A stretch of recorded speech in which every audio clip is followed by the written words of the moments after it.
My name is James Yang, and today I'll be talking about positivity and how positive mindsets can benefit your success in university and in life and enhance your well-being. We are hardwired to focus on the negative and bad things in our lives and overlook the positive and good things. However, too much negativity can lead to destructive emotions, poor health outcomes, and unhelpful behaviors. The flowchart from the rubber brain summarizes it effectively. So is that it? We are predisposed to think negatively because it's in our DNA, and we can only think suboptimally forever? Fortunately, there are ways to counter our negative thinking so we can think more positively. There's growing evidence supporting Martin Seligman's field of positive psychology, stating that by being intentionally aware of positive circumstances, it can lead to significant benefits, such as optimal responses and more positive emotions in life. Before we dive into positive psychology and all the benefits it has, particularly for our students, there are some misconceptions about positive thinking to address. Positive thinking is easy. That statement is very easily misused. It takes time and effort to be able to shift our mindsets. This is probably the biggest misconception about positivity. We experience a myriad of emotions, including the sad and depressing ones too. Ignoring them could lead to an adverse effect. So what is positivity? It's not about feigning happiness in times of sadness, but trying to shift away from our naturally negative thinking by keeping a positive outlook. It gives us a more meaningful and successful life where you feel a sense of inner satisfaction. Positive psychology studies the wellness, emotions, and the strengths and virtues of people. It's about helping people grow in a positive way. The father of positive psychology is Martin Seligman. His introductory paper states his aim to shift psychological focus from preoccupation with repairing the worst things in life to also building positive qualities. In 2011, he suggested that well-being can be summed up into 5 components, which he calls PERMA: positive emotions, engagement, relationships, meaning, and achievements. Margaret Kern tested Seligman's PERMA framework on Australian adolescent students and found that it validated the students' well-being and was practically useful in schools as teachers can understand and meet the well-being standards of students. There are 3 main ways to optimize your thinking: growth mindset, realistic optimism, and positive activity interventions.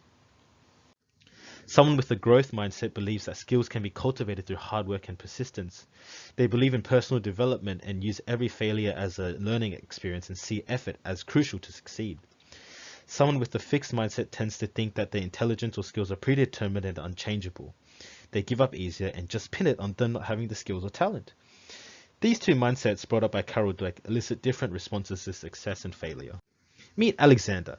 He has 2 assignments piled up and finals to study for. He feels overwhelmed and not motivated at all.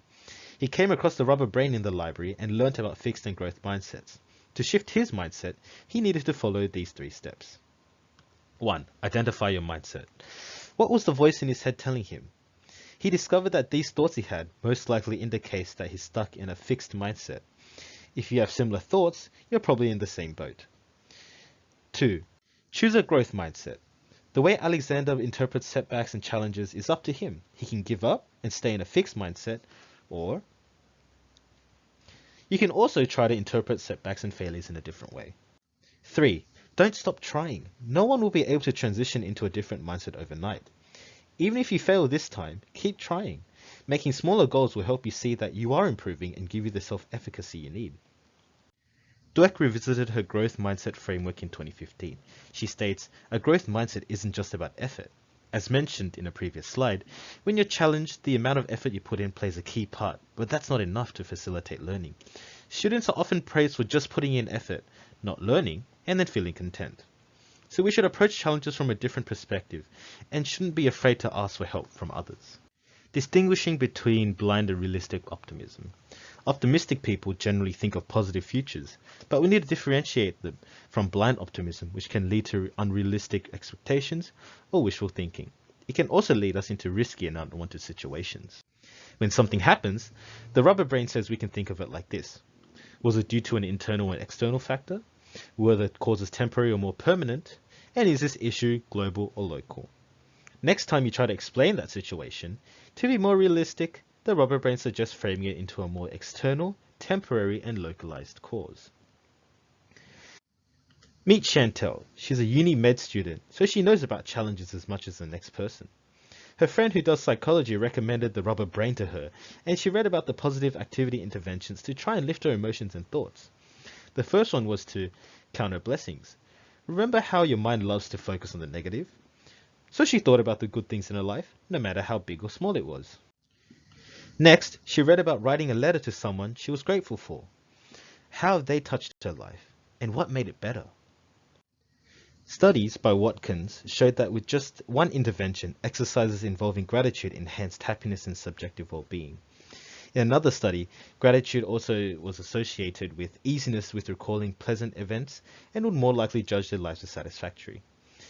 Other activities the rubber brain suggests are doing good things, cultivating signature characteristics, and savoring. So keep being positive. No one is perfect. That's why pencils have erasers. Optimize your thoughts, foster a growth mindset, and do positive interventions. You most definitely enhance your outlook towards uni life and uni commitments. Just keep at it and I promise you'll see a big difference.